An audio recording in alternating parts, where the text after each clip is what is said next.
Polisi menangkap satu dari dua pelaku pencurian yang disertai kekerasan yang menyasar seorang sopir taksi online di Makassar, Sulawesi Selatan. Rekaman CCTV memperlihatkan seorang sopir taksi online yang jadi korban pencurian dengan kekerasan di Jalan Baji ATK, Kecamatan Mamajang, Kota Sulawesi atau Kota Makassar, Sulawesi Selatan.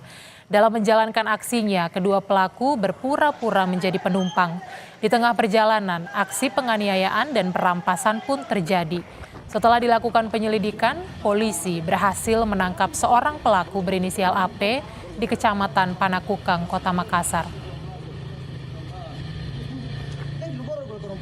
Modus operandi ini terduga pelaku inisial AP melaksanakan aksinya dengan cara memesan driver online atau taksi online menggunakan WhatsApp, yang mana dia berpura-pura sudah menjadi langganan dari taksi online tersebut.